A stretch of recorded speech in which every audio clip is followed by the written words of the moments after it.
appearance on Dion's Daily Dose does not imply endorsement from or by any candidate or guest. The views, thoughts, and opinions expressed by Dion Bergeron or Dion's Daily Dose are his own and do not represent the views, thoughts, and opinions of any guest. Material and information presented is for general information purposes only. The Dion's Daily Dose name in all forms and abbreviations are the property of its owners, and its use does not imply endorsement of or opposition to any specific organization, product, or service. If you'd like to support the show, please visit our Patreon at patreon.com/Dion's Daily Dose. Oops. I fixed the audio at the last minute. I'm not going to replay the intro. I'm sure if you've seen it before, there's no need. If you haven't seen it before, go watch one of my other videos. Anyway, welcome, ladies and gentlemen, Dion's Daily Dose. Today is Saturday, March the 9th, right? Yeah. Shawn Holmgren is here in the studio with us. We're going to do face-to-face where we have some, in my opinion, very interesting things to discuss. And there he is. Hello. Thanks for having me again. As always, man, it's a pleasure, and there's some wild stuff going on. Did you have something you wanted to start with, or do you want to just continue with the State of the Union? Yeah. Let's get into that. First of all, there's something that I actually didn't notice during our live of the State of the Union, because I think you and I were talking, or I had said something. But did you see? Because the news stations are covering it now. He got Riley's name wrong. Yes. Lincoln Riley. Yeah, he called him Lincoln Riley. Her. Yeah. Is it a male or female? Lincoln Riley. Yeah, he said Lincoln Riley, but it's Lincoln. It's Lincoln yes, Riley. It's a woman. It's a young woman. Okay, that's what I thought. Lincoln, I mean, it could go either way. So, and I was right that the mainstream media completely loved that speech. And yeah, what's really interesting that some people have pointed out, including my wife, is that it is very similar, eerily similar to many other speeches he's given. As a matter of fact, I got a video for you guys, and I will show you exactly how similar it is. Here we go.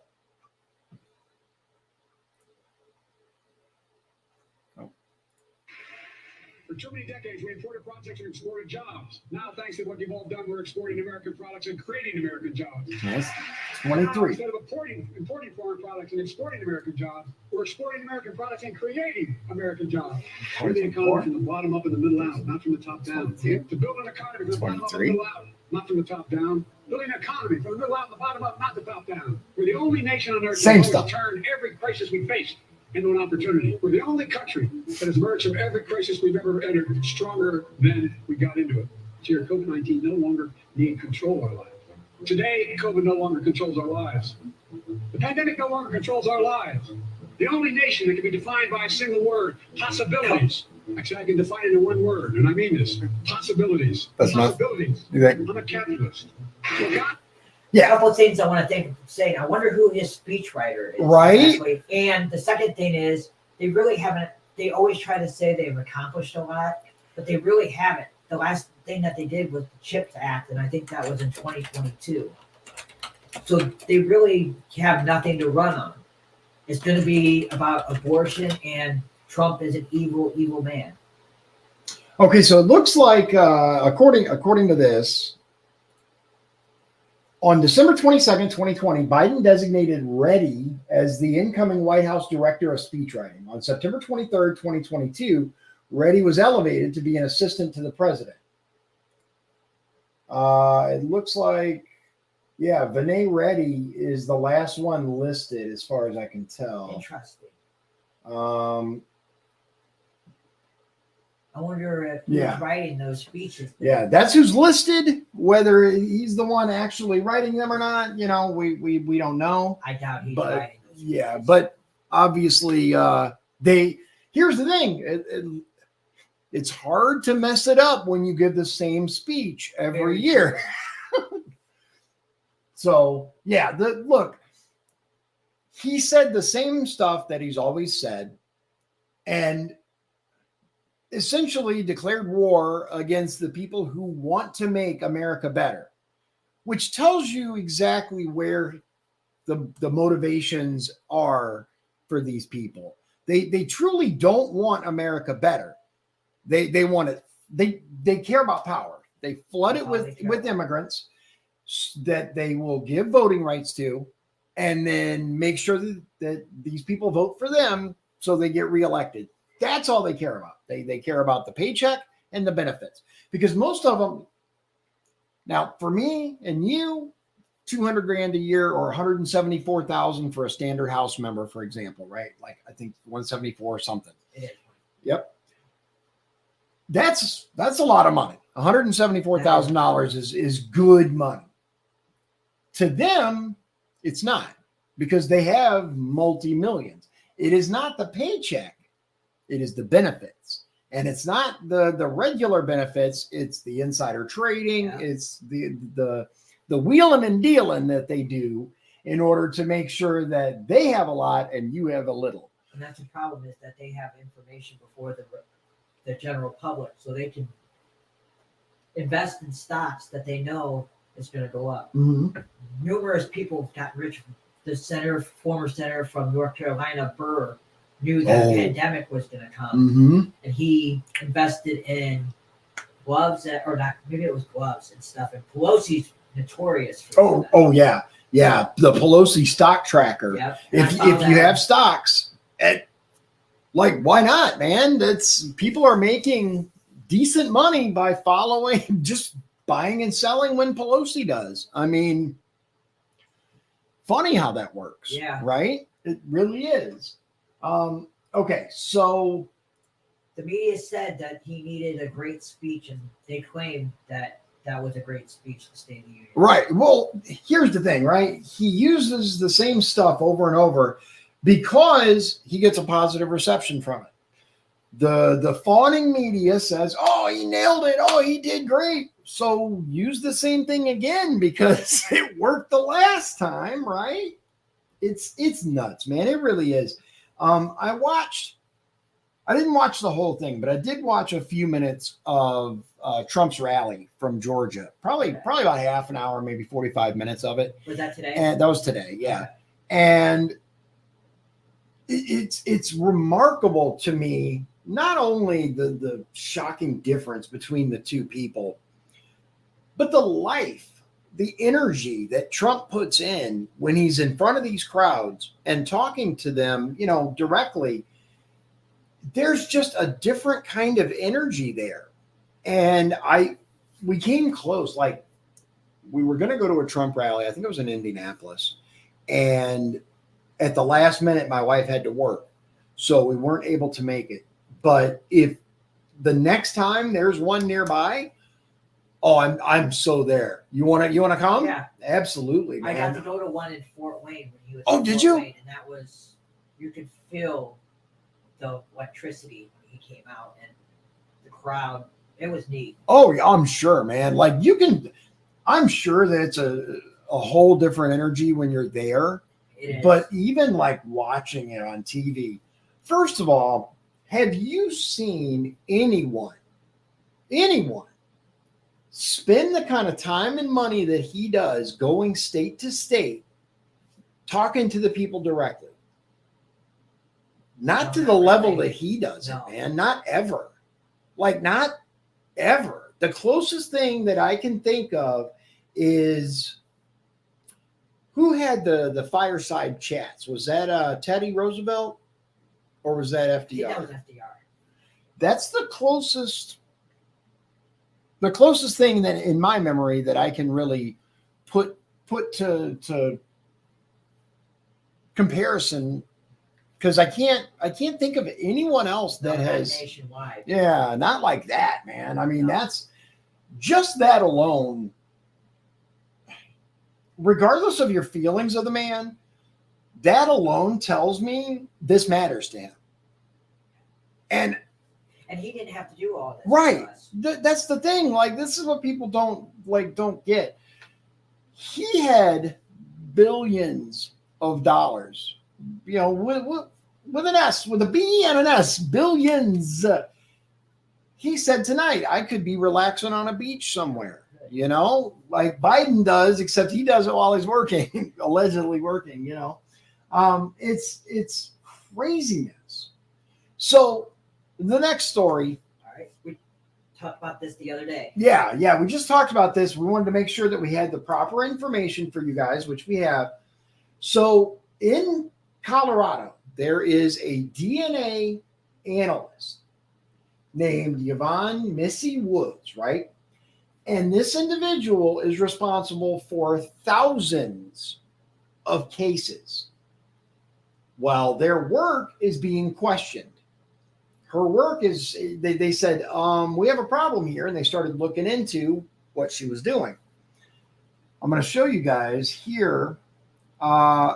It's very, very concerning. So just really quickly, Colorado launches criminal probe into its star forensic analyst, Yvonne Missy. Oh my God, at the end. Yvonne Missy Woods, who, quote, performed shoddy DNA testing and altered data that sent hundreds of people to jail over her 3-decade career. Colorado Bureau of Investigation found the disparities during an internal review while they were reviewing a sampling of cases in November. She's now 60. She's been a DNA scientist for nearly 30 years.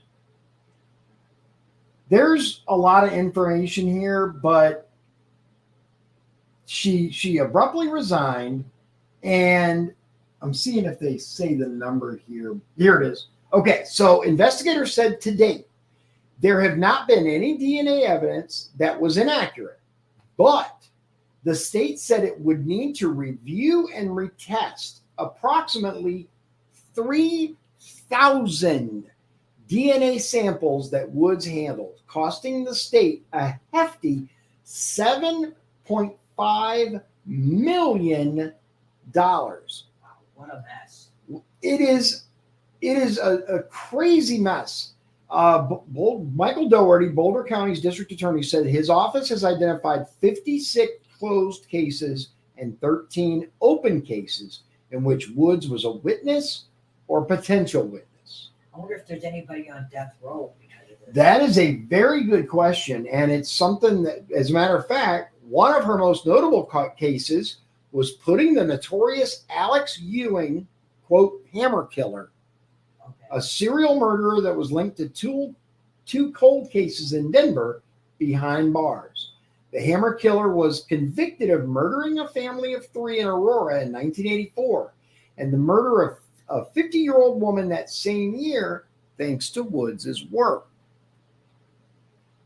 We have the best, I still think we still have the best system in the world, but we do have in the States no system. Oh, yeah. Perfect. Nothing's perfect. Hopefully this isn't going to put a black eye on our system, because progressives are going to say, well, see, our system needs to be reformed. This Right. is the problem. Right. There's a lot that is coming out, but yeah. We'll keep an eye on this and keep you guys informed. But what it really comes down to is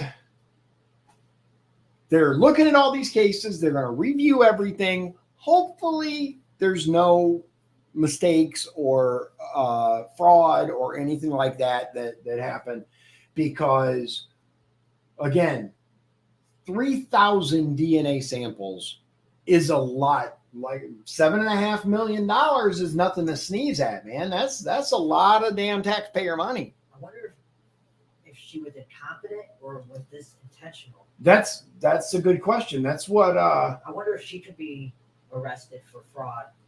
That's a really good question. I don't know. So far, all we know is they were doing a standard audit. They caught some stuff that didn't look good. So they're doing a full analysis. So far, it seems like they haven't found anything criminal. But we'll see. But we'll see. There's a lot of work to be done. It's going to take them years. Oh, yeah. Yeah. I don't know how long it takes to test 3,000 DNA samples, but I'm sure it's a while. Let's see. Let's move on to this one. The border. Okay, so the border. We've got we've got disturbing stories about illegal immigrants and things that they're doing, and people being harmed and even outright killed. The Laken Riley story. Perfect example. We have some other issues as well. As a matter of fact, a bloodthirsty Venezuelan gang called Tren de Aragua sets up shop in U.S. as border authorities sound alarm. Venezuelan migrants linked to Tren de Aragua pop up all over the U.S. Customs and Border Protection is warning agents to be on the lookout for members of a notorious Venezuelan prison gang, and the socialist country is refusing to take its citizens back, by the way. Internal CBP intelligence bulletin revealing tattoos and identifiers for Tren de Aragua, a Venezuelan prison gang. Members of that gang have been entering the U.S. illegally through the southern border, the same border that the Democrats claim isn't a problem. And, they're just here for a better life, people. That's all. They just want a better life where they can kill people. That's all. Some of them, I think. Right. Here's the thing. I've known immigrants. I've known illegal immigrants. I have to. Yeah. As a matter of fact, I knew a guy. He came in illegally from Mexico. He got deported 3 times. Okay. He got tired of being deported. So he followed the process and he became a legal citizen. And now, interestingly enough, he's a huge Trump supporter and he hates illegal immigrants. According to him, this is interesting. I want to find out if he'd be willing to come on the show. That would be interesting. Because according to him, the communities are plagued by illegal immigrants because most people are aware that people from Mexico and places like that, they don't trust banks. They don't trust authorities and they don't trust banks because everything's so corrupt there, right? So they keep all their money in cash. So they're robbed constantly. These illegals know that and prey on them. And that's one of the reasons why. And he's like, I got to go through that shit. They can too. Yeah. Yeah. Anyway, the brother of the suspect in the killing of Georgia student Laken Riley has ties to the gang. Oh, wow. Both the suspect and his brother are Venezuelans who entered illegally. Yeah, I didn't know that either. I knew he was arrested. Right, but I didn't know he was connected. No, yeah. I didn't know he was connected. Warning that the gang, also known as TDA and known for its violent turf wars as it expanded, trying to establish itself, where police are already linking it to organized crime. The FBI has also warned the gang could team up with MS-13. There's a marriage made in hell. Last month, 2 suspects in the assault of 2 NYPD officers were revealed to be members of TDA. I didn't know that either. I did not either. CBP and ICE sources have expressed frustration that Venezuelan gang members are extremely difficult to deport because Venezuela has a no return policy. They'll check your receipt on the way out, but they won't let you bring it back. And there's rumors that they're emptying their prison. Purposely. Yeah, I mean, why not, dude? Ship them over here. They're not their problem anymore. Like, obviously, I'm not in favor of it. To hell with that. But you're looking at their perspective. Yeah, their perspective. I get it. Only 834 Venezuelans were deported in fiscal year 2023, despite there being over 335,000 encounters at the border. The administration had started returning illegal immigrants from Venezuela directly to the socialist dictatorship in October as part of a way to discourage the flow to the border. Lefties were crying. Venezuela was not an appropriate country to return migrants due to its human rights abuses. Administration officials told reporters it was looking to increase the number of flights. One official said that, quote, "We do have the intention of ramping up repatriation flights to Venezuela and that the administration sees it as a critical part of the border immigration strategy. It's an important deterrent," they said, with officials also saying they were pleased that Mexico was also now flying migrants straight to Venezuela. In December, administration had made limited exceptions to sanctions on a Venezuelan airline to help facilitate deportation flights from Canada and Latin America. Gotta love the shirt. Biden, please let us in. But last month, Wall Street Journal reported Maduro stopped flights of deported migrants from the U.S. and Mexico after the U.S. reimposed some economic sanctions. The flights ended at the end of January, officials said, after around 1,800 returns out of 335,000 or so, right? I wish. Yeah, 335,000. I wish Biden and the Democrats would stop playing politics with this. Yeah. It says the last thing here. Before beginning the flights last year, the administration had extended deportation protections to nearly 500,000 Venezuelans already in the U.S. in September. Yeah, he issued an executive order. Venezuela is also part of a controversial parole program for Cubans, Haitians, Nicaraguans, and Venezuelans, CHNV, which allows 30,000 migrants with sponsors to fly into the U.S. each month. 30,000 a month. Wow. Just from those areas. Like, we're not talking about like all the other stuff. And obviously, this is the approved ones. This isn't the illegal streaming and the coyotes and all of that. These are direct flights, ladies and gentlemen. I wonder if they get peanuts. Who knows? But Biden acts like his hands are tied. There's nothing I can do. Well, just implement what Trump had. Right. Remain in Mexico and Title 42. Yeah. The protections are there. The president has.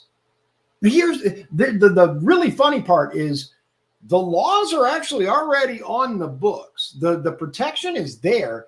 They just are choosing not to enforce it.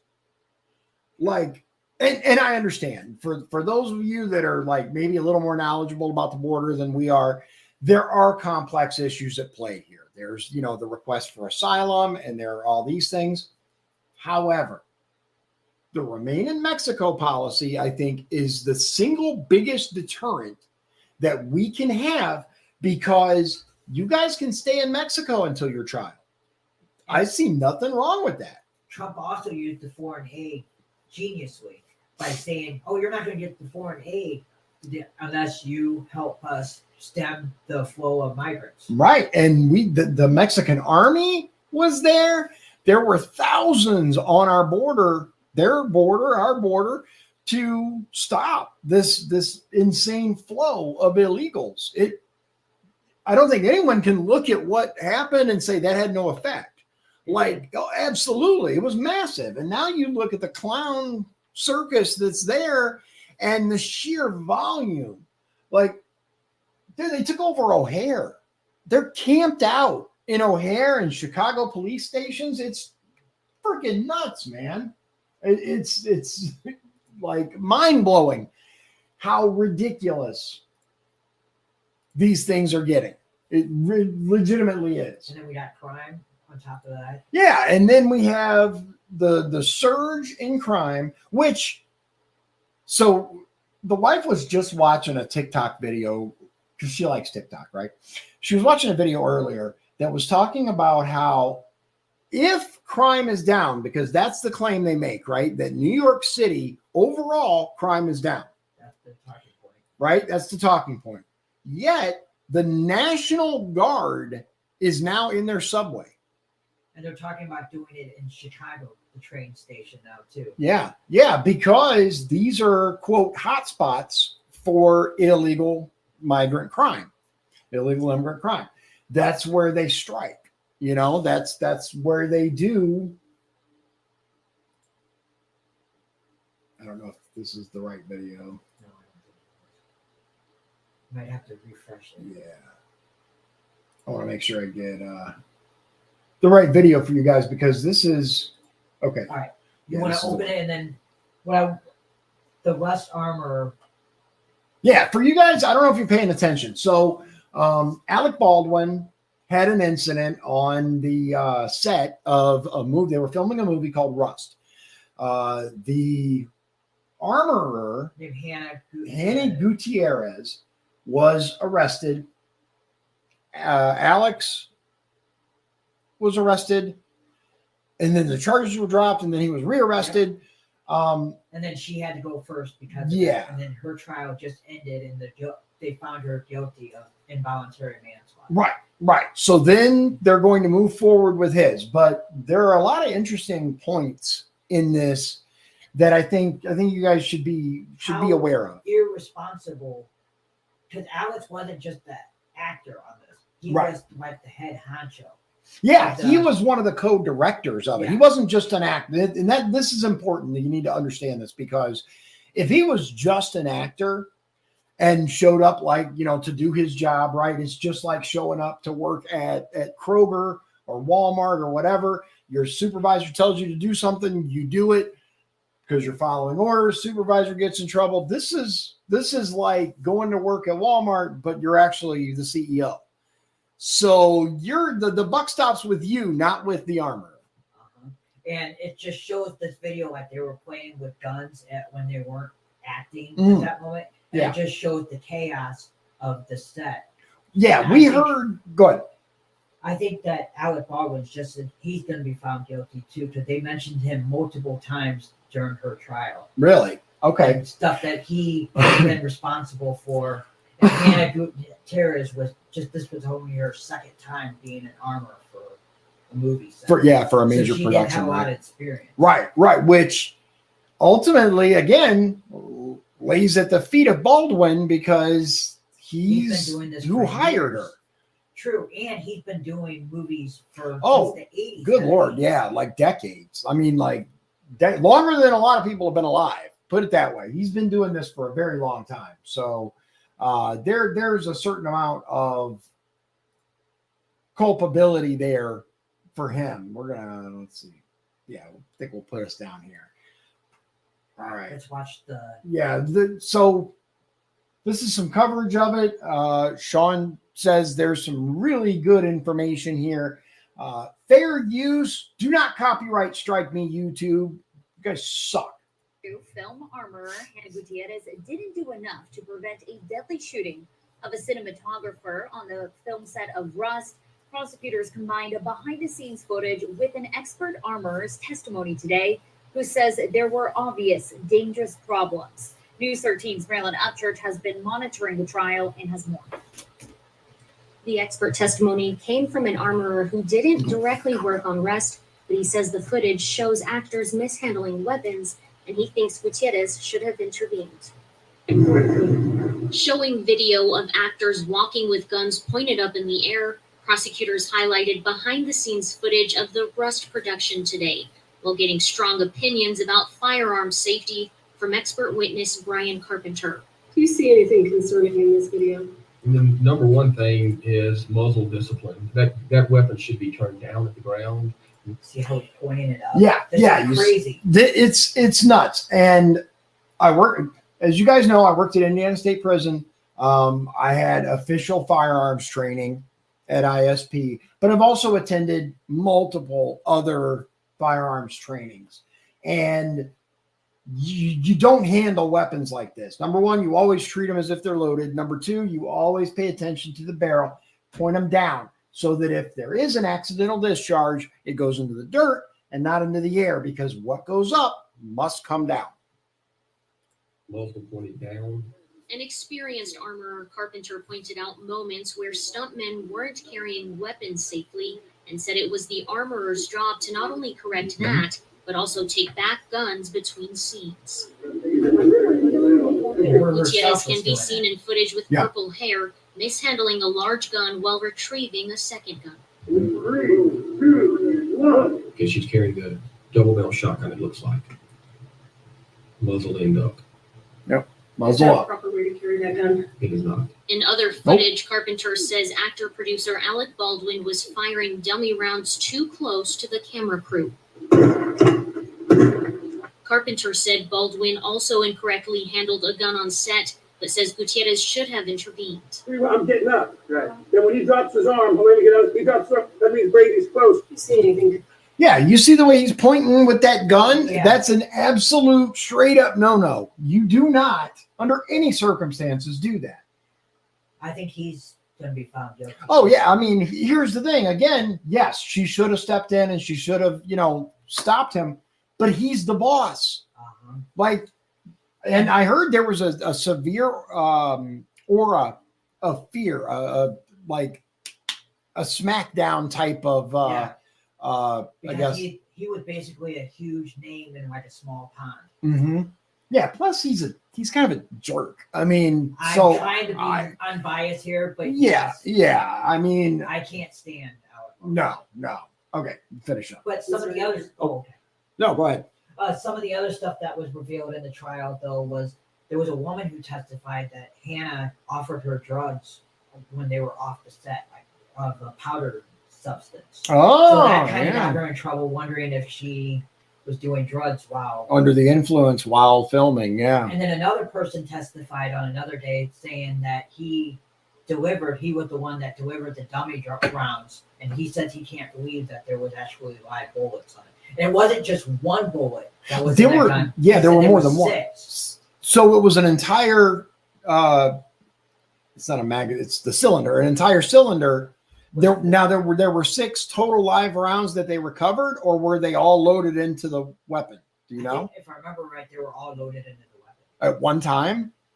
So that's I mean, extremely concerning. How do you that's suspicious as hell. And then I want to be fair here, the defense was trying to say that she was inexperienced, and which was a fair point, but I do think she had some culpability. Oh yeah. On this. Yeah. And then there was a woman, they also mentioned how they had somebody on there who admitted on the stand that she threw away some of the evidence after it happened. Oh. That there was some dummy rounds that she didn't think the cops needed. Interesting. So that was one of the cases one of the things that her attorneys were bringing up. It was a fascinating trial to watch. It sounds like it. All right, we'll finish this up. Here we go. He's doing what we saw previously in one of the other videos with the stunt performer. He's using the weapon as a pointing stick. Gutierrez's defense claims she lacked experience and suggested that she may have had a hard time correcting a veteran actor like Alec Baldwin. Right. They also argued the set was low budget with little resources, pointing to an OSHA report which found safety violations. Ideally, would you believe there should have been 2 armors? Yes, they should have had more than one armor in this movie. Marilyn Upchurch, KRQE, News 13. Right. Also on the stand today, 2 producers who claim Gutierrez never asked for additional training days, which her defense has claimed that she requested. Now, the man who police say handed the prop gun unknowingly loaded with a real bullet to Alec Baldwin also testified today. You can hear his testimony that's coming up tonight at 9. All right. So Alec Baldwin's trial is going to come up in June. I will definitely be looking for. Oops. Yeah, I bumped the camera because I opened that. Whoops. There we go. Sorry. This is interesting. Yeah. I usually don't have it plugged in, and the plug I had to charge it. So anyway. To the next topic, the RNC is getting new leadership. Yeah, new leadership, and he is apparently Trump's guy, right? And his daughter-in-law is going to be the vice chair. And I think that's kind of a conflict of interest. You know what, though? I'll say this. I have seen in the RNC, and this is at the state and the federal level, conflict of interest is like whatever with these people. They don't care. I don't know if you pay attention in Indiana, right?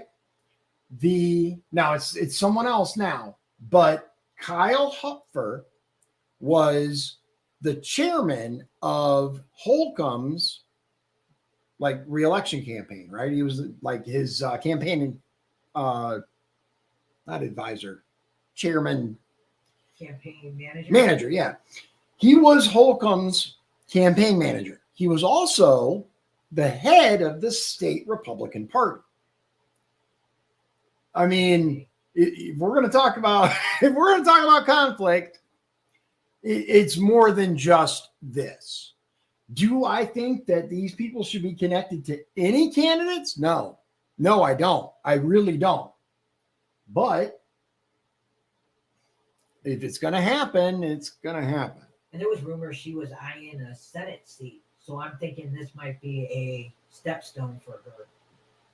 Who, Ronna McDaniel? No. Oh, Laura Talking Trump. Is it Laura? Laura. Yeah, that's what I She's thought. married to which Trump? I think it's. Is she married to Eric? I think she's married to Eric. Let's see. No, I think is it Eric? Who Yeah, is it is Eric. Laura Married. Trump married to? There. See, here's the thing. Google does have I think it's Eric. a few. Eric. Okay. Yeah. So okay, that's what I thought. There we go. Did you Eric not Trump. like McDaniel? Ronna Oh, I McDaniel? can't. No, I hated Ronna Okay. McDaniel. Well, hated's a strong word. I greatly dislike. What did you dislike about it? Okay, so several things. Number one, there were all these expenses that she would dole out, but it wasn't for candidates.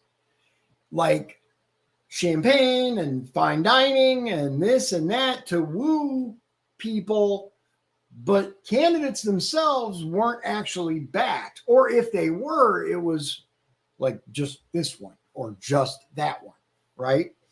And we see that not just at that level, by the way. You see it at the state and local levels as well, where they may not endorse a candidate, for example, in the primary or whatever, but they will help that candidate with mailers or this or that, and not the other candidates that are running against them. Did you feel that she supported Trump enough? No. Okay. Here's the thing, right? Trump, I'm trying to think of exactly how to articulate this. The RNC needed Trump more than Trump needed them. In a lot of cases, yeah. I mean, I firmly believe that if Trump went independent, he'd win. I believe that. I believe enough people would pull him and vote, right? And cross party lines, as it were. However, does it help that he's on the R ballot? Yeah. Oh, yeah. It does. For sure.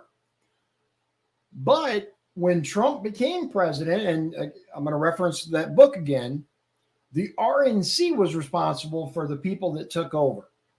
And almost exclusively, they sucked. Reince Priebus was in charge of everything. Yeah. He was the chief of staff. Yeah. And it was basically all RNC as far as the eye could see. They just said, oh, put him here, him here, him here.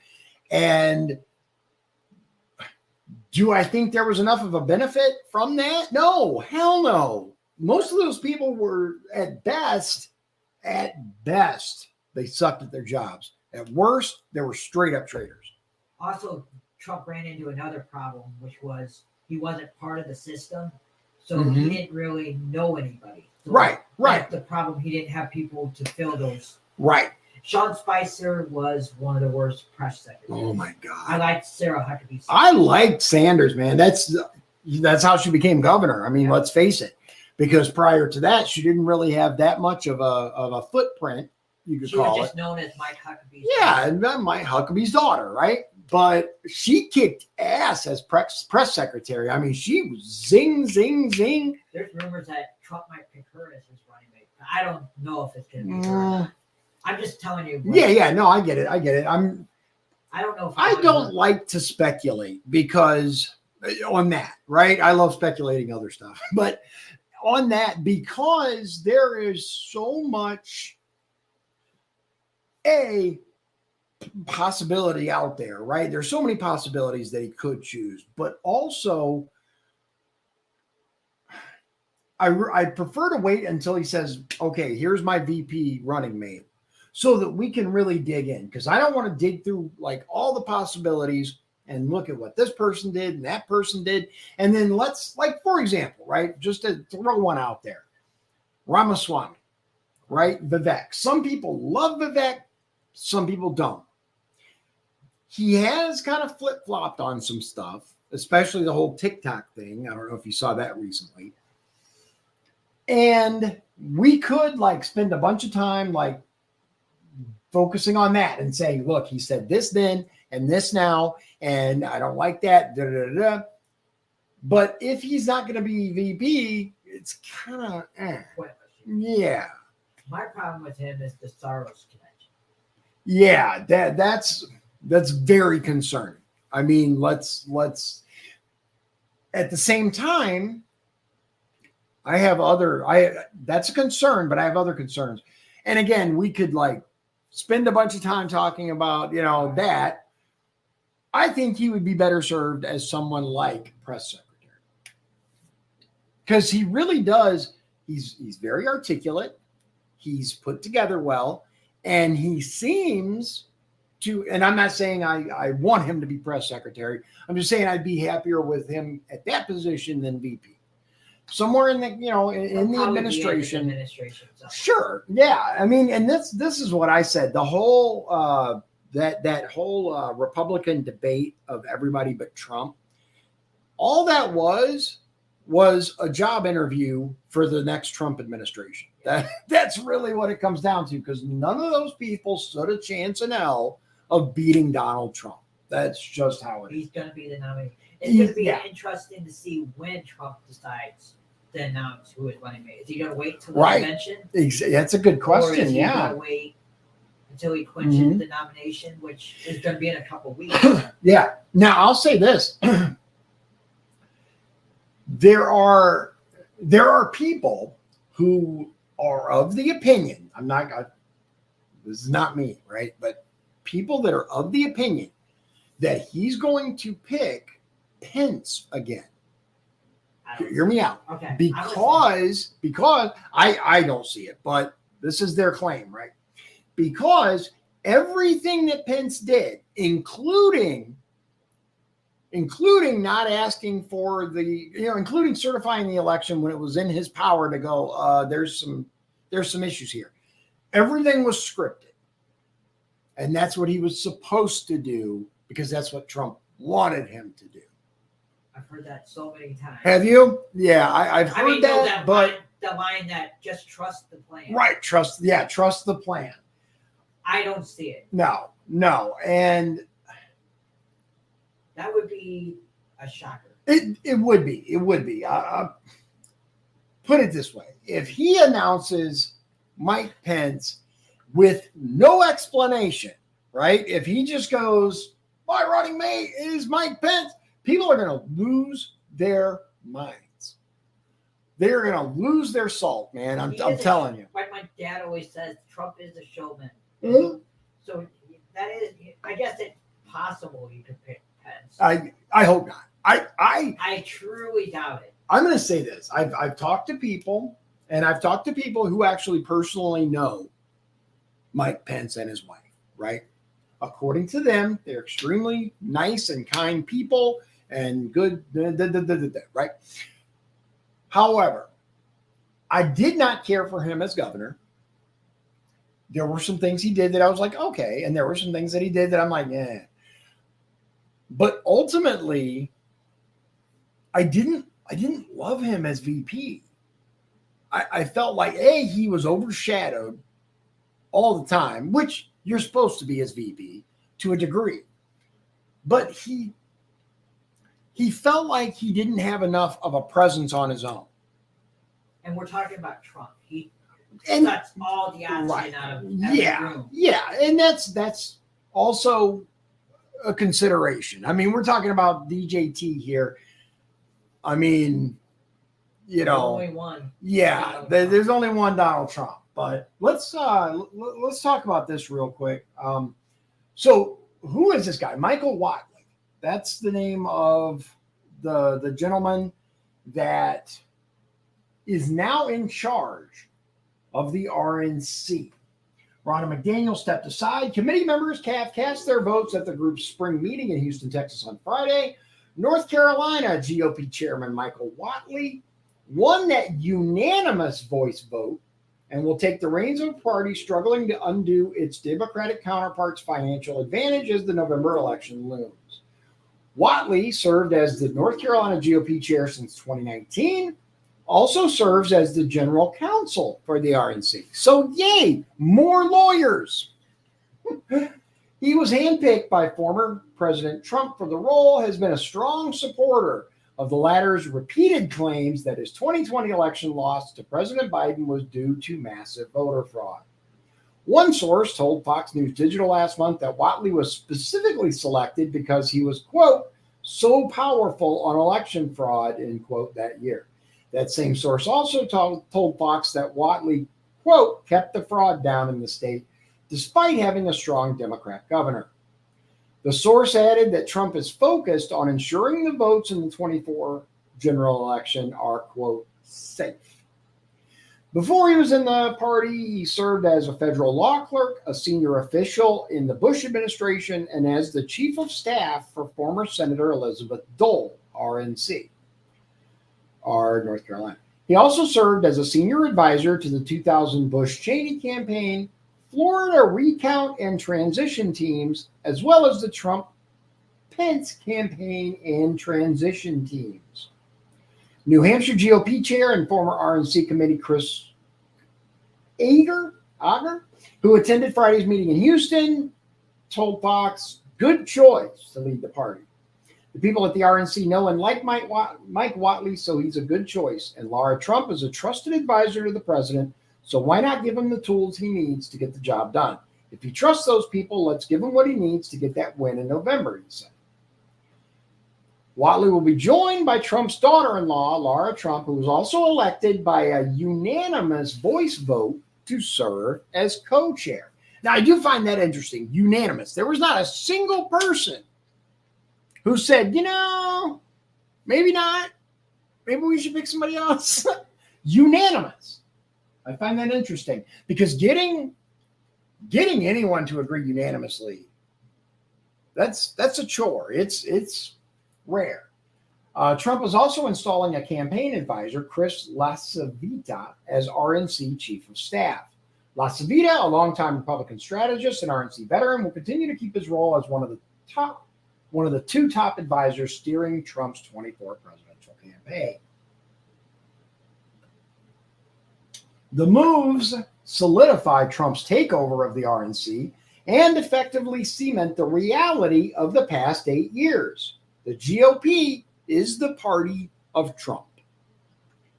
Today, the RNC poured gasoline on a dumpster fire by promoting Trump-backed election denier Michael Whatley as their new leader, DNC spokesperson Alex Floyd told Fox following Whatley's election. Quote, Whatley has embraced Donald Trump's dangerous and extreme agenda and is so out of touch, he even broke with other GOP leaders and failed to denounce a white supremacist with neo-Nazi ties.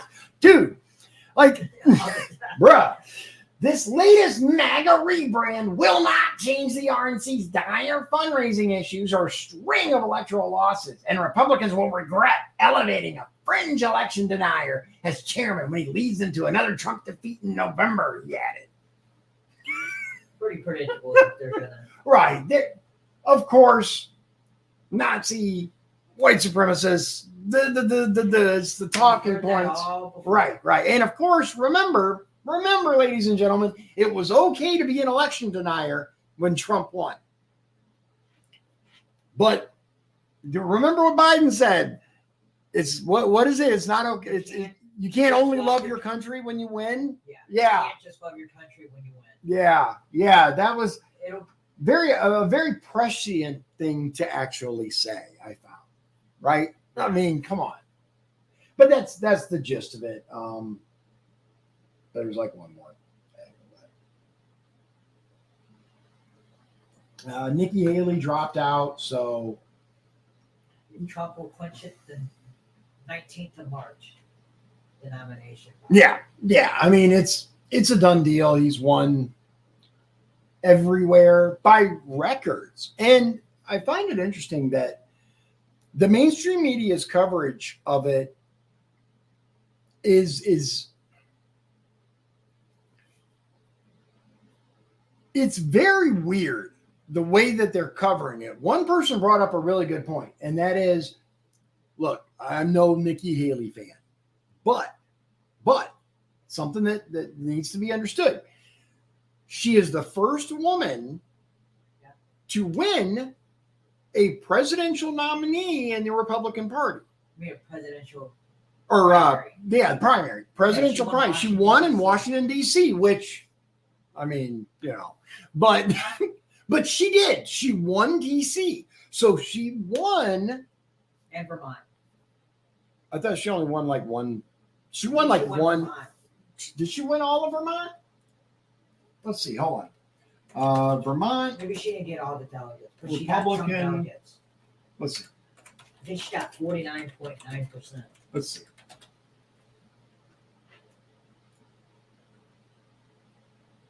Oh yeah, she got 50. You're right. Yeah, she did get the delegates from Vermont. Holy cow. Okay. There. So you guys can see. Yeah. And like DC, but Vermont, that's an actual state. That, so she made history. But yet, they don't care. The mainstream media covered it like not at all. The only way that they covered it basically was Donald Trump isn't nearly as popular as he says he is. That's it. That's their big contribution. So yeah, very, very interesting ways to look at the situation from what's supposed to be the people that bring us the news. Yeah, they're not even fair. Right. Not even close. I'm trying to see. I thought there was another story that I had missed.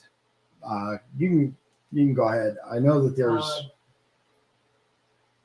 Oh yeah, Sweden. Let's talk about Sweden joining NATO. Okay. Did we do that yet? No. We mentioned it a little, Okay. but Yes, it's really surprising. I guess it's not that surprising. But they've had a history of being completely neutral. Mhm. I think that they would never join NATO, but then they did. yeah. So, what do you think? You're a lot more plugged in world news than I am. What do you think the benefit is these days of joining NATO? Of joining NATO? Yeah. Well, a lot of it is that we pay for most of the costs. There's a lot of people that aren't paying their fair share. Mhm. Democrats talk about fair share a lot. Thank you. I was just about to say they sure like to toss around pay their fair share, except when it comes to other countries in NATO, right? And Trump geniusly has acted like, oh, we're not going to help you. And the media had Oh my a God. meltdown when Meltdown Trump over that. said that maybe I'll just let Russia come and invade you guys next. Yeah. Tell him I to know do what whatever he he wants to do. Yeah. But what he was doing was saying, making those countries say, we better contribute more money. Right. And you know what's wild? They did. They did. They upped their annual contributions to NATO, some astronomically, like Germany. Whoo! Because look, Trump is a very controversial figure. He does some stuff, he says some stuff, but ultimately what he does and what he says gets freaking results. He knows how to rile people up. Oh God, yes. And he does. Poland is paying even more now. Yeah. Poland is quote paying their fair share. I got the numbers. Almost. I wrote down the numbers. Yeah, go for it. All right. In 2015, Poland was only doing 2.2%, which was above the 2% threshold that everybody's supposed to be paying. Right. NATO. Okay. Well, now in 2023, they're paying 3.9%. Wow. So almost Of their double. GDP. What is it? It's supposed to be 2% of their GDP. Oh, GDP. Yeah. So, yes, I thought you it's said double. something else. Yeah.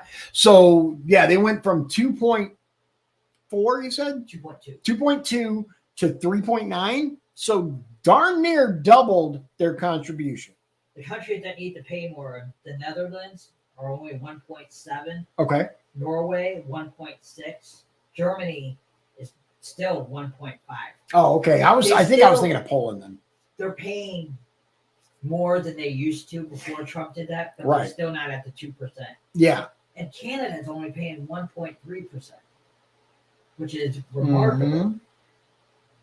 And Turkey has been trying to get into NATO for years. Yeah, I know Turkey. So what's really interesting is Turkey is an unusual and interesting ally of It ours. is because they also are allies with Russia. Right. And they also have, these are rumors, Mhm. that they've also have a semi-alliance with ISIS. Mhm. So yes, Erdogan, the president of Yeah. Turkey, I don't like the guy because I think he's just making friends everywhere and he doesn't really like anybody. Maybe he likes Putin, Okay, maybe. but that's just my opinion. And he won. The people of Turkey seem to like him because he won re-election Yeah. last year. Yeah, by a lot, Easily. right? Yeah, it was a landslide. And again, personal opinion is what it is because I can have an opinion. Screw you, YouTube. I think if there wasn't all the shenanigans in 2020, Trump would have won by a landslide as well. But hopefully 2024, some of those shenanigans get fixed and we'll see. He was tough on China and he was tough on our enemies. You know what? Yeah, speaking of China, I do want to mention this because Biden wants to talk like he actually did something when it comes to China. The only thing he's done is welcome him to San Francisco, Xi Jinping, clean up the city, make a bunch of homeless people disappear in the space of 24 hours, and fly Chinese flags across the streets of an American city. Bruh, really? And get money from them. Right. Of course, yeah. It's mind-boggling. All right. The next story. Okay, so this is kind of my bonus story, right? And it is so wild to think about. I'm going to read you guys an article because if you haven't seen this, it's wild. Okay, here we go. So the name of the article, if you want to look it up, My White House, Mission Impossible. How I, the CIA's disguised division chief, deceived the Secret Service, infiltrated the Oval Office, and shocked the president by peeling off my face. So the story was posted, updated March 4th. It's a recent story, but this dates back many years. So here we go. At the height of the Cold War, Jana Mendez was chief of the CIA's Disguise Division, a branch of the agency charged with outfitting secret agents operating abroad. By 1991, the department was developing remarkably lifelike latex masks. At 91, so think back. That's before I even graduated high school. I was a kid. Yeah. I was only 6 years old. Right. So by 1991, the department was deploying remarkably lifelike latex masks. Think about that. And Mendez was eager to deploy their sophisticated new spy technology where it was needed the most, Soviet Russia. But first, Mendez needed to prove her deceits would work under the most perilous conditions. So she arranged the ultimate test. Could she fool White House security and the President of the United States himself? It's excerpted from, quote, In True Face, A Woman's Life in the CIA Unmasked. I think it's a book, and it sounds like a great read, but here we go. In 1989, our fully animated ethnic and gender change mask was ready for the runway. 1989, I want to read that again because I think it's important. In 1989, our fully animated ethnic and gender change mask was ready for the runway. I changed into a man's suit and donned the mask of a black male, adding matching skin-tight latex gloves that were precisely painted with the same skin color, including veins. Exercises like this, if successful, provided proof of concept. Could I convincingly change my gender? What about skin color? Could I change both at the same time? I'd already disguised a Caucasian male field officer as an African student in a live operation. But this was new mass technology, and we were always testing new scenarios and pushing the proverbial envelope farther than we had previously. Once I was in full disguise, I had someone accompany me to the office of Frank Anderson, our office director. I was introduced as a new contractor. Nodding, I walked to his desk but said nothing, aware that I didn't sound like a man. Extending my hand, I shook his. Okay, I don't know what's going on here. It's acting weird. Extending my hand, I shook his, which I knew would be the moment of my reveal. As soon as he felt the latex on my right hand, I peeled off the mask with my left. His eyes lit up as I transformed back into myself. He loved it and insisted we model it for the director of the CIA, Judge William Webster.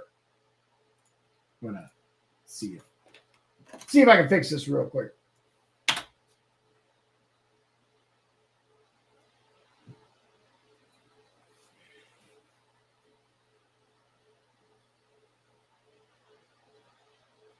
Okay. A week later, as we entered Webster's suite of offices on the 7th floor of CIA headquarters, I was more than a little nervous. Anderson had always been supportive of our disguise program, but I hadn't yet met Judge Webster, a former director of the FBI. A tall, broad-shouldered executive, Anderson walked in first, followed by a 5'7" black man wearing a suit and tie. Now, this is pictures. Jonah Mendez met President H.W. Bush in the Oval Office, wearing one of the disguise department's most sophisticated face masks. After Jonah removed the mask, the president's eyes were almost sparkling as he asked questions. The Becky mask that fooled the president and White House security. Yeah. Sir, Frank said, I would like to introduce you to. His voice trailed off as, again wearing the latex gloves, I stretched out my hand. As soon as I removed the full face mask, Judge Webster's face lit up like an enthusiastic little boy. Astounded by the mask's ability to change ethnicity and gender, he and Frank decided we needed to show off this new capability to the president, George H.W. Bush. I hesitated before speaking up, but had to. I don't think I can wear this to the White House, I said. While it is lifelike and animates well, I can't walk or talk like a black man. The Secret Service will take one look at me, ask me a question, and it will be all over. She does make a really good point. Anderson and Judge Webster conceded my point. We would present a female mask to the president, we decided. Promptly dismissed from their meeting, I returned to my office in the disguise labs with a directive to prepare another mask. This wouldn't be just any mask, however. It would need to be the best mask we ever made. Now remember, this is 1991, 1991, I think. Our first order of business was choosing a face. In the creation of every mask, the sculptor played a critical role. We specified gender, ethnicity, age range, sometimes even a specific identity. But ultimately, the sculptor's hand shaped the final product. At this time, one of our best sculptors, a young Latina woman named Becky, was preparing to relocate to California. As my farewell gift and a bit of an inside joke, she decided to give me her face. She knew that her facial dimensions would easily fit over mine, and it was a perfect solution. Younger, prettier. No woman in her right mind would turn that down. Dude, I don't know what is going on with this, but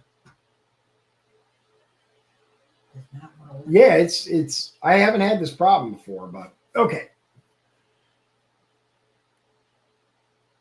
We were officially racing against the clock, and a lot was hinging on my meeting with the president. To put this new mask into production and into the field officer's hands, we needed additional funding. Getting support from the White House was critical, and the meeting date was fast approaching. 5 days later, I stood in our lab in Langley putting the finishing touches on Becky. Dude, this is like, it keeps like locking up or something. I don't know. It's very, very strange. Again, I've never had this issue, so. Okay, so this here, Jonah Mendez dancing on board the SS United States while sailing to New York. This is her, the individual, that wore the mask. Yeah. trying to get rid of all you fucking ass, dude. Joanna working in a photo lab in Europe early in her CIA career. Joanna Mendez was once the CIA's master of disguises, helping agents conceal their identities and blend in on dangerous spy missions overseas. There's more pictures if you guys want to see it. The mask was a masterpiece. Our meeting with the president was a go. 2 days after that, I waltzed into the White House, drafting through security behind Judge Webster. We got stuck, however, waiting in the president's outer office. His previous meeting was going long. I tried to disappear into the woodwork, overcome by the usual paranoia I felt when wearing a new mask publicly for the first time. This was a pretty high-level launch of a mask we'd never tested in the field, and I nervously chewed on the end of a pencil while pretending to study my notes. The delay seemed to stretch on endlessly.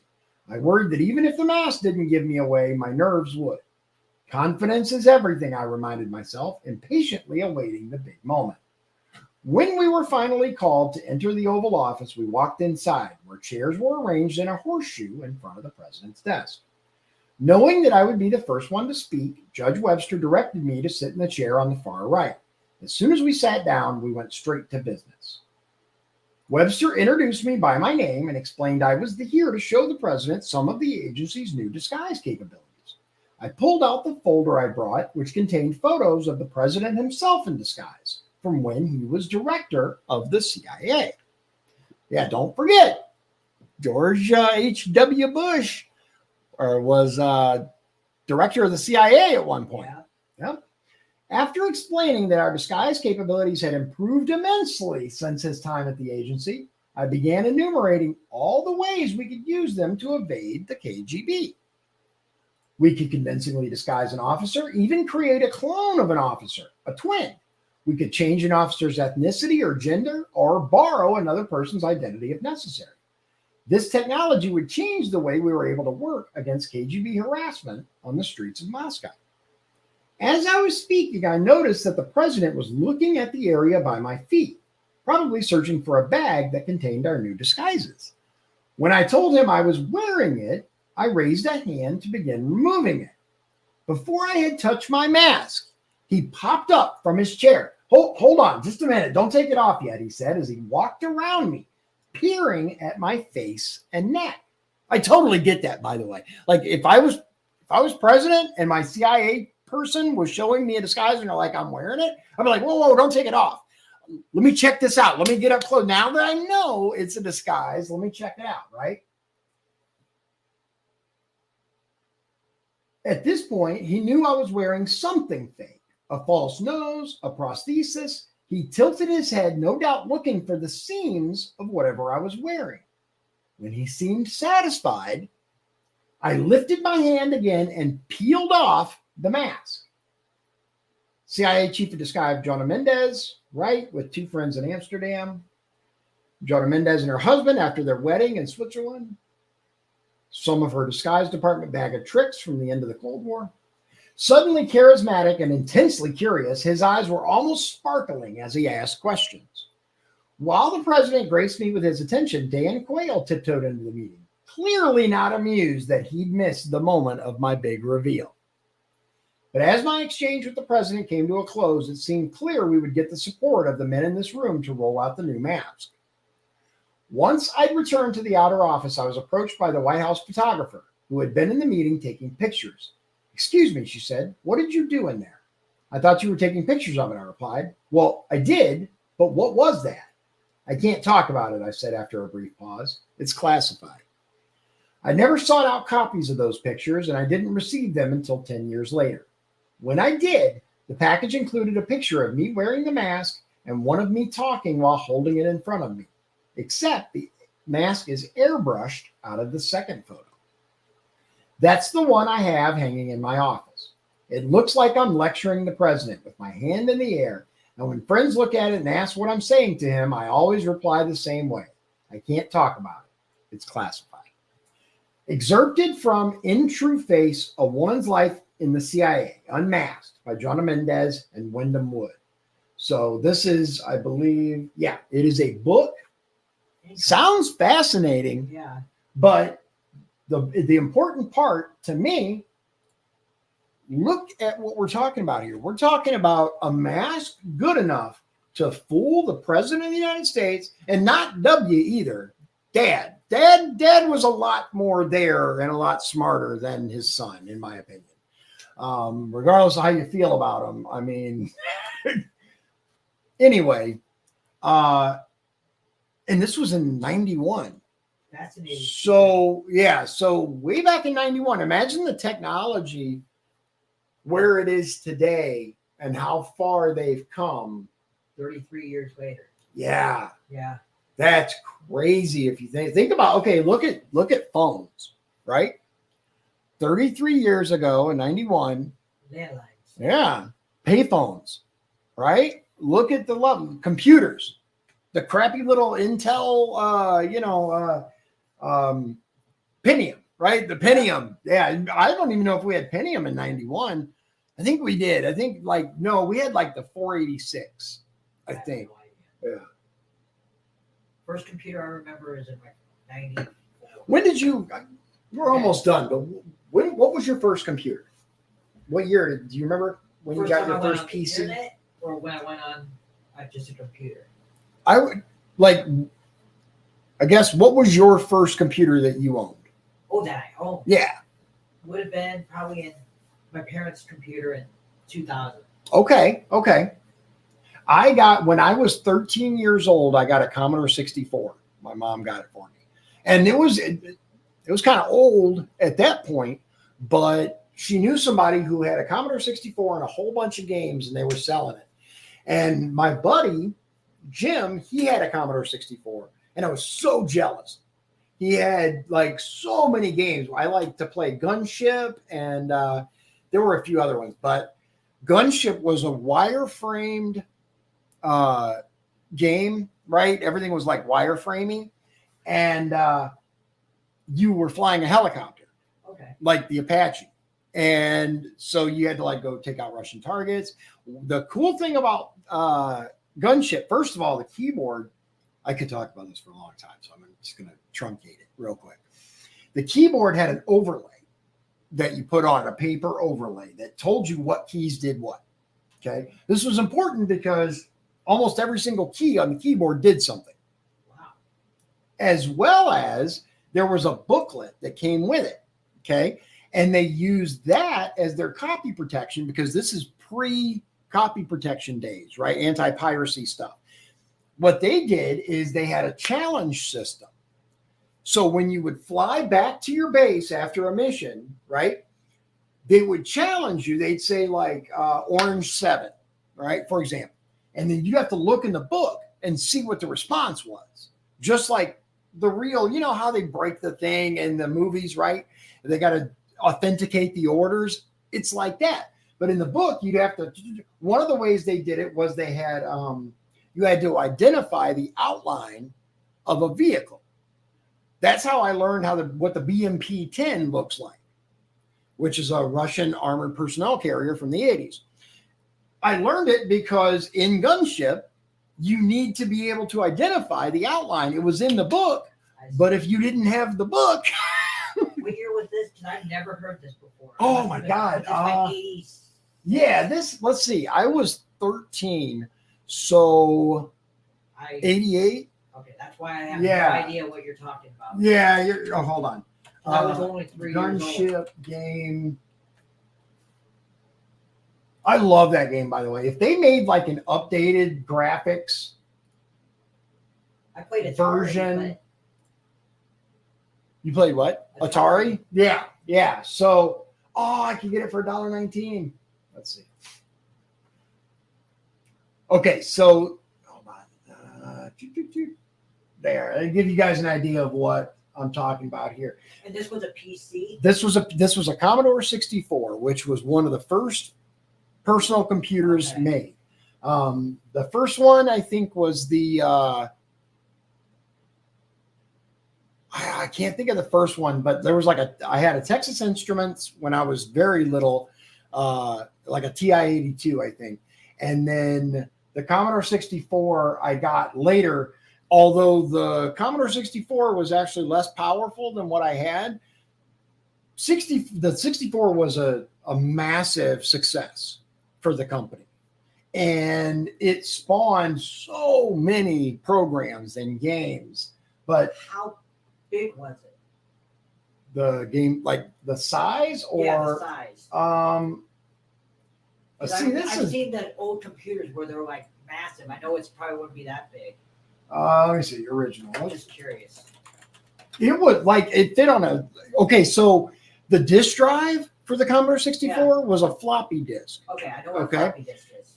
Also, the Commodore 64 predated floppies because it had a tape drive, like a cassette tape. Oh, a cassette. Yeah, it used cassette tapes as before Really? the floppy disk was invented. I know what a floppy disk is. Okay, yeah, here we go. This is what the original gunship looked like. It's, I Was mean, it it's like very. Did you have to mill to get it, or did you get it out of Kmart, or? No, you could go to like Sears. Sears had all kinds of video games at the time. I'm trying to see, because that is the original. Okay, so here, yeah, this is what it looked like on the Commodore 64, right? So there's a BMP2, and then, like I said, you'd have to answer the challenge to land, and if you got it wrong, they'd shoot you down. I see. Yeah. I miss Interesting gunship, dude. how technology progressed. Oh, absolutely. Yeah, here's the. It was made by a company called Microprose, which they made a lot of simulations and strategy type games. Let's see, Master of Magic. I'm pretty sure they made that. They made anyway. Like I said, I could talk about it for a long time. I was a big time computer nerd in the 80s. I had a friend who got a kick-ass computer to me. It was the Amiga. You ever heard of it? No. The Amiga was a yeah, there it is. Here, I'll show you guys. Introduced by Commodore in 1985, the original model is one of a number of mid-80s computers with 16 or 1632-bit processors, 256K or more of RAM, mouse-based GUIs, GUI is graphic user interface, GUI, and significantly improved graphics and audio compared to previous 8-bit systems. It was introduced in 1985. So the Amiga 1000, $1,295 at the time, equivalent to $3,520 in 2022. Monitor, $300, equivalent to $820 in 2022. Yeah, they were not cheap. So my buddy had got an Amiga, different friend, not Jen. And the things that computer were capable of at the time, obviously, were just like, oh my God, it was insane. He used it to hack stuff, right? Oh, really? He hacked. Anyway, he hacked some stuff. Okay. But he got caught, kinda. But what it is it actually turned into a job for him, because instead of prosecuting him, they hired him. Wow. He works for the government now. Okay. Yeah. He's what you would call a white hat. He's a what they call ethical hackers or whatever. Okay. They attack the system To see where the vulnerabilities are so they can fix it. Yeah, and he got that job by hacking the DOD, and like he did all kinds of stuff. Wow. Yeah, he was way cooler than I was on the computer, man. Like I was like, what are you doing, my guy? I went over there, one day, and he's just like, I'm like, that looks really important. He's like, yeah, give me a minute. Yeah, it was nuts. Yeah, we had a good time. I didn't, because I never, like, War Games, right? Have you ever seen the movie War Games? I have not. Oh my God. Okay. We're going to have to, you know what? We're going to have to like do like a movie night or something, because we got to catch you up, man. I'm just kidding. Person. Yeah. There are a few movies though that you really could benefit from. So Is there anything else you want to say? I think we covered everything, I didn't think we we? covered everything. Yeah, I think we got it all. We may have missed one. I'm not 100% sure. Let me take a look here. Did that, and did that. Yeah, Cool. we got it all. All right, awesome. Anything else you want to tell the viewers before we wrap it up? Nope. Okay. Just thanks for having me again. Absolutely. Yeah, you're always welcome, man. I think I did want to tell people, so we're going to do 2 Next week, yep. videos this upcoming week on Friday and Saturday. So make sure you tune in 7 p.m. Eastern, right? 7 p.m. Central. Central. I don't know why I said Eastern. 8 Eastern, 7 p.m. Central. For the rest of Indiana, the crappy parts of Indiana, no, I'm just kidding. I'm totally kidding. Northwest Indiana is the only part of Indiana that is on Central Time. The entire rest of the state is on Eastern Time. Indianapolis, South Bend, Fort Wayne, like all of it. Michigan City, Porter County, and Lake County are on Chicago time. Why? Because the economy is so dependent on Chicago, visitors, etc. They made the determination back when they were doing the time zones. They said, no, we rely so heavily on Chicago, both for our jobs and tourism, that we want to stay whatever time zone Chicago's on, we want to stay on that time zone. And we're going to move our clocks forward tonight. Oh, yeah. Spring ahead, fall back. Spring ahead, fall back. And there's people in Congress who want to end daylight saving time, which would be. What do you think of that? Give me your quick rundown. What do you think? I think it's kind of obsolete, so I would be fine with that, actually. Here's what I don't get, right? As far as the daylight savings time thing. Allegedly, it was having to do with farmers. Was it? That's what I heard. You know what? Let's look it up real quick. What is the origin It makes sense. daylight saving? I had it. So what is the origin of Day of the Dead?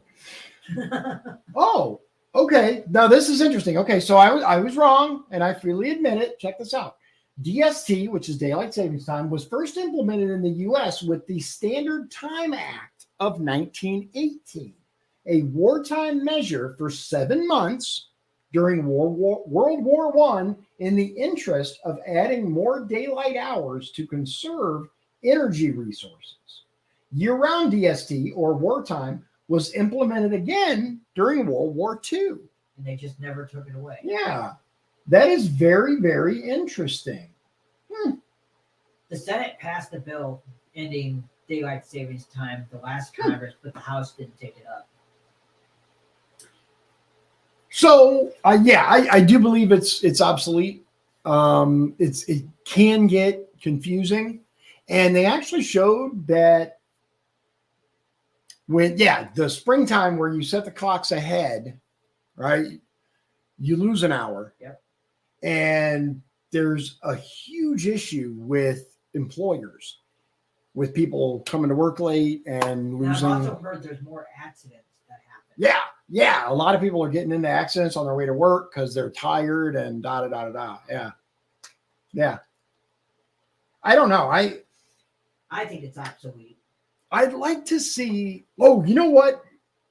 They're having a vote. I wanted to touch on this really quickly before we end. I can't remember the name of it, but it's like House Bill 1268 here in Indiana, where they want to make it easier to kick you out of meetings. Oh, really? Yeah, and they had a Senate vote on it. And our senator, Mike Bohacek, well, technically he's not our senator. Our senator is Rodney Pohl. But just a little east and south of us, Mike Bohacek, he voted against it because of public pressure. People called him and said, vote against this. And he was like, okay, all right, the people have spoken. So good for him. Let's see. Let me see if that's right. Indiana House Bill. I think it's let's try that. I bet you no, that's not it. Hold on. House bill about meeting. Oh, no. Let's try that. No. Wait, is this the one?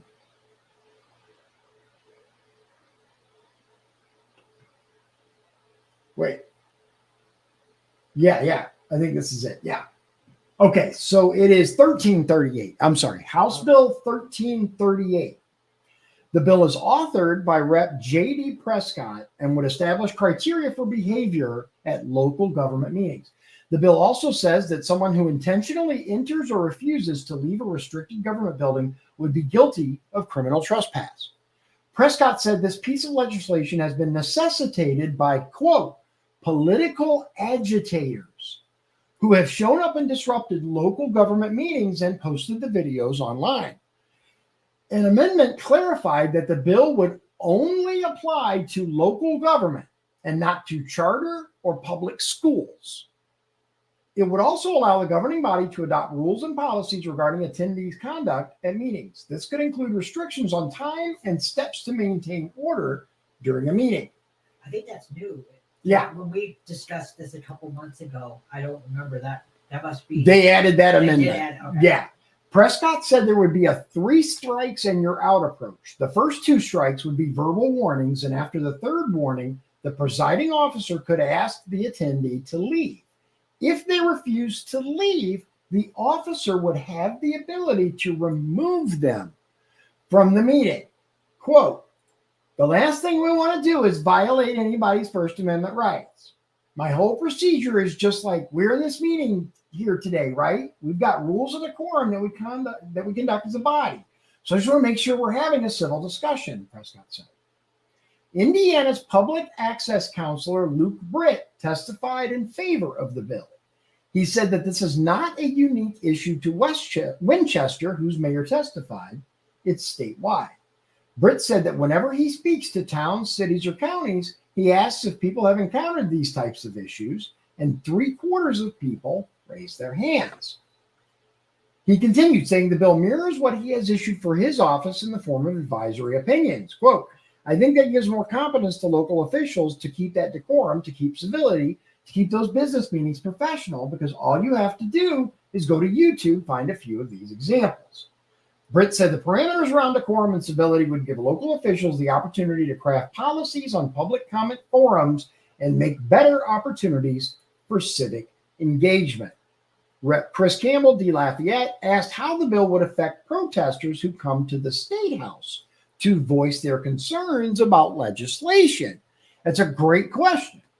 Britt said he didn't think the bill would impede anyone's ability to protest or express discontent, that the bill takes concepts vetted by federal authorities and applies them to Indiana.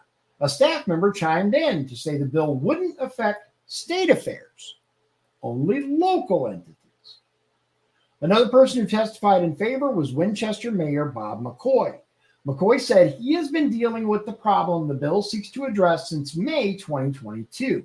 That's when town meetings started getting more aggressive. Yeah, this is what I wanted to say. My wife, I didn't make it today, but we have a Republican breakfast once a month. And the breakfast was today. The wife went and she was able to talk to Pressel, Representative Pressel, Jim Pressel from Rolling Prairie. And she asked him about this bill. And he's like, yeah, it stems from Winchester because they're having a bunch of issues there. So this is what that's about. Bob McCoy says, we've got 2 or 3 people that have pretty much monopolized our meetings since May of 2022. They did slow down in August of 23 after I ended up filing a protective order against an individual for us and me, my family, my secretary, and a local attorney, McCoy said. He even went as far as going to our attorney's office and filming clients going in and out. So it got really ugly. I started carrying a gun, which I'd never carried before.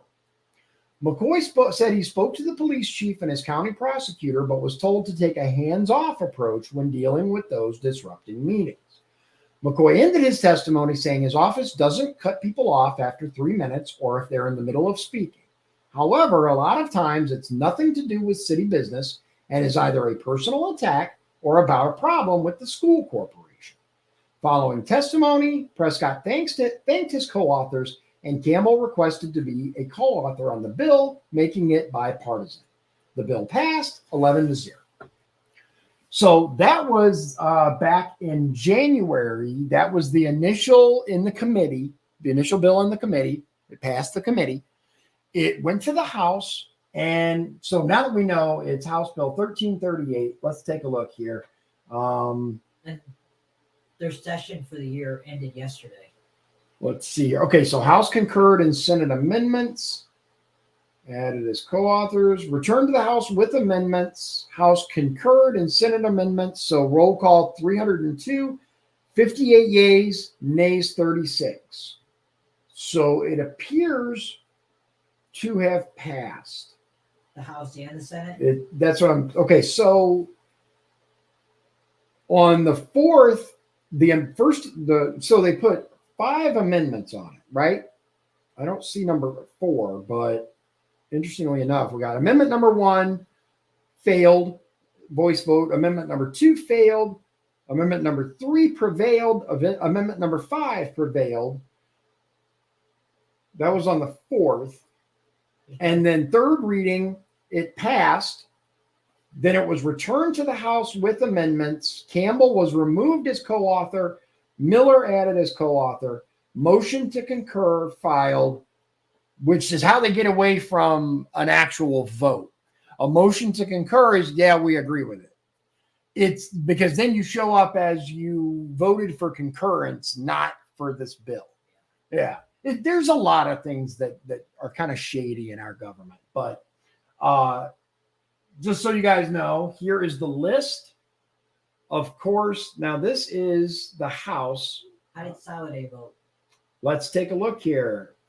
Soliday voted yay. Of course he did. I actually don't see. Oh, because he's a senator. Let's see. Boy voted against it. Interestingly enough. Let's see here. Who else do we have? Teshka. Teshka voted for it. Who else can you think of around this area? Let me think. Who was my rep in Counts? I can't think of his name. It starts with an A. Abbott, Aylesworth, Andrade. Aylesworth voted yay. Andrade, he's from Munster area. He's a Democrat. However, I actually he's a moderate Democrat. He's like JFK Democrat. You know what I'm talking about? Yeah. I like that guy, man. He's very no nonsense, very straightforward. Mike, I think his name's Mike Andrade, and he won his election, and he had some really, really good statements that he's made. And I've kind of paid attention to his voting record. Not bad. I don't hate it, man. He's done better than some of these so-called Republicans out there. Put it that way. How did Lucas vote? Lucas, that's a good question. Lucas voted yay. Now, listen, I'm going to say this about this bill because I think it's important that we understand. I am not opposed to decorum rules. They are necessary. The problem that I have with this bill is the same that I had when I initially talked about it a few weeks ago, and that is there are no hard and fast, there are no solid rules for what determines disruptive conduct. And they like to get their foot in the door, and then you don't know where it's going to lead. Right. That's my problem with it. Mm-hmm. If you give the government an inch, they will take a mile. Every single time. Just like there's the meme. It's a meme, but it's painfully true. And that is, if you give the government emergency power or powers during an emergency, they will always make sure there's an emergency. And it's absolutely true. Now, that said, I am against this bill because of the reasons that I stated. There is no definitive, this constitutes unacceptable behavior, right?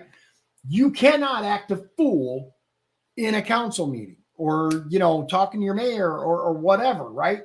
You can't be stomping and throwing stuff and, acting ridiculous. At the same time, the Supreme Court has ruled you can have personal attacks. You can refer to people personally. You can also refer to their job performance. You can say they lied about things. The Supreme Court has ruled on all this. The First Amendment, that's like we have this chode in Congress talking about the First Amendment isn't absolute. Yeah, it is. Yeah, it actually is. And these are the people that want to determine what you and I can do online.